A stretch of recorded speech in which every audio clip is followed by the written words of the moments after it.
আসসালামু আলাইকুম। আজকের কাজে বেরোলাম অল্প বেলায়। এখন আছি সরুলিয়া বাজারে। যেহেতু এই সরুলিয়া বাজারের মাদ্রাসা লিখতে হবে, তো সেই মাদ্রাসায় আমি এখন চলে আসলাম। আর এটাই কিন্তু মাদ্রাসার সেই বিল্ডিং। মাদ্রাসা বলতে এটা সরুলিয়া হাফিজিয়া মাদ্রাসা। তো মাদ্রাসায় এসে দেখি যে ছোট ছোট ভাইরা খেলা করতেছে, ব্যাডমিন্টন খেলা। তো আমি জিজ্ঞাসলাম যে তোমাদের হুজুর কোথায়?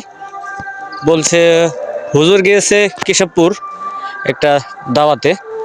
আর এখন এখানে ছেলেবেলে কম আছে আজকের, যেহেতু আজকে শুক্রবার ছুটির দিন, এই জন্য সবাই বাসায় গেছে, কেউ খাইতে গেছে। তো আমি বললাম যে সাইনবোর্ডটা বের করো। তো সাইনবোর্ডটা বের করতে একজন গিয়েছে।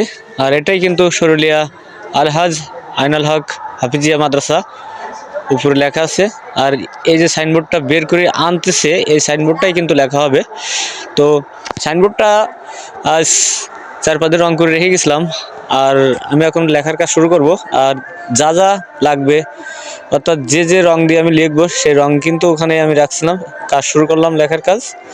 প্রথমে লিখবো সরুলিয়া। তো লিখতে খুব ভালো লাগে আমার। তো লেখার কাজটাই আমি পেশা হিসাবে বেছে নিয়েছি।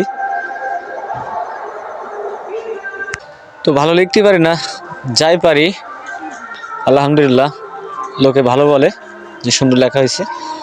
আর এই যে সাইনবোর্ডটা লিখি কিন্তু কমপ্লিট করলাম।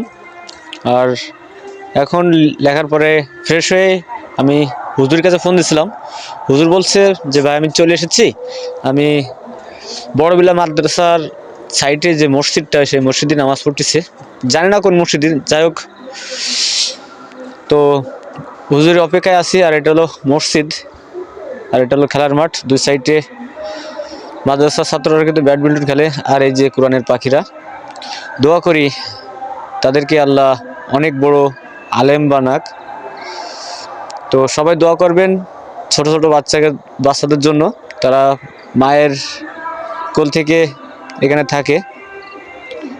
খুদা হাফেজ।